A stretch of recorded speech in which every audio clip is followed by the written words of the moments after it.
You're as competent as possible if you believe you can affect absolutely everything about your life. You're as competent as possible if you believe absolutely everything that's happened to you, whether good or bad, is completely your fault. You're as competent as possible if you believe the bad things that happen to you are going to allow you to work harder and become even better. When bad things happen to me, the first thing out of my mouth is good. Andrew, they took $10 million out the bank because they canceled you. Good. That's just my response. Good. This mindset I've constructed allows me to be as fearsome a competitor as possible. It allows me to be a feared opponent in any realm of human endeavor, and that's the point of a mindset. Why would you have a mental model or a mentality that made you anything less? In the ultra-competitive world that we've just discussing that everybody wants the things you have, why would you absorb information or construct a mental model that doesn't allow you to be as competitive as possible? I am a feared competitor in anything I do. Anyone who's up against me at anything is going to feel a degree of nervousness just because it's me.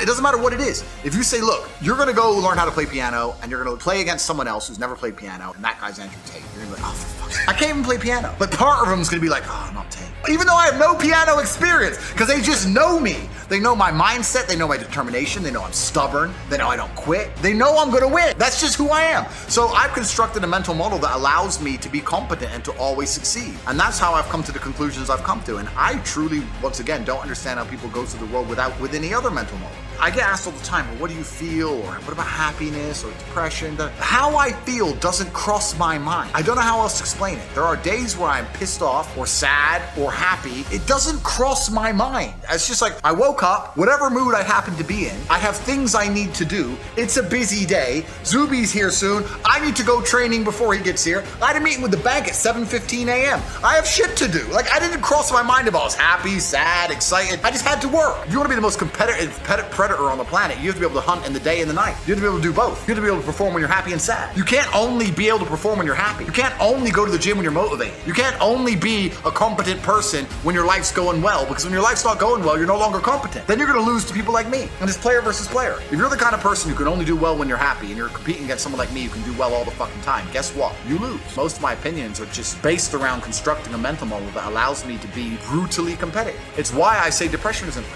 I've argued this point endlessly. And I try and explain to people, but they're not smart enough to understand that I don't care if I'm wrong. I am more competitive as an individual if I don't believe I can become depressed. So I don't give a fuck if I'm right or wrong, because no matter what bad happens to me in my life, even heaven forbid, the worst things on earth that could happen to me, I could never become clinically depressed, because I would never self-diagnose myself as clinically depressed, because I don't believe in it. I believe that I am currently sad, but I have work to do, and eventually I will feel better. I will never get to a point of absolute desperation and kill myself, because I'm never gonna get to a point of hopelessness, because I don't believe in the idea of hopelessness. You cannot try and make me adopt thinking that will reduce my competitiveness as an individual. So I don't give a fuck if I'm wrong. I don't believe in things that take power away from me. I don't believe in things that make me less competitive, and I don't adopt mental models that make me less competitive. Every single mental model I have are the most efficient ones I could find. They're the mental model I found that if I adopt, I become a more fearsome predator. That's it. I think that a lot of people don't understand that it's all of the challenges and struggles. It's either gonna make or break them. I was sent a study about stress from somebody. It's probably the best study I ever read.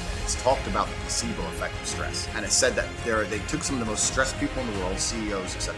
And the ones who believed that stress was really bad for them were dying earlier because of the cortisol inside of their blood. But the ones who believed that stress was good for them and it made them perform, I perform under pressure, stress is good for me, they were living longer. So the same drug inside of their blood, how they framed it inside of their mind had different effects on their body. So from that point onwards, even though I already thought this way, I knew it was the right way to think innately. So I've done pretty good in life that way. Every time I feel stressed or under pressure, I get excited. I hate to not be stressed. I wake up and I'm like, everything's fucked. Good. Yes. Like, that's just how I am. It's how you look at the problems and how you use them to fuel you. If you take a man and give him a life shielded from problems and he never has any to face, I guarantee you he's terrible at being a man. The best men in the world have gone through shit. That's why women love scars. Because they didn't kill you. That's the whole point of it. So the best thing you can do as a man is look and go, okay, this is hard, this is hard, this is hard, this is hard. I feel negative because these are all so difficult. I'm struggling with X, Y, Z. Let me internalize all of that and turn it into a superpower. Let me become genuinely uncomfortable with my situation in life and go and fix things. Because, like I said, the universe is absolutely and utterly very giving. And if you truly hated being in the position you were in, you wouldn't be there very long. People think when bad things happen to them that somehow they're a victim to the universe and bad things only happen to me and this is so terrible. They don't understand that bad things happen to everybody, and the most successful person you know had all those, maybe even worse, at least the same bad things happened to them. They just framed it differently and used it. That's the difference. I don't pray for an easy life.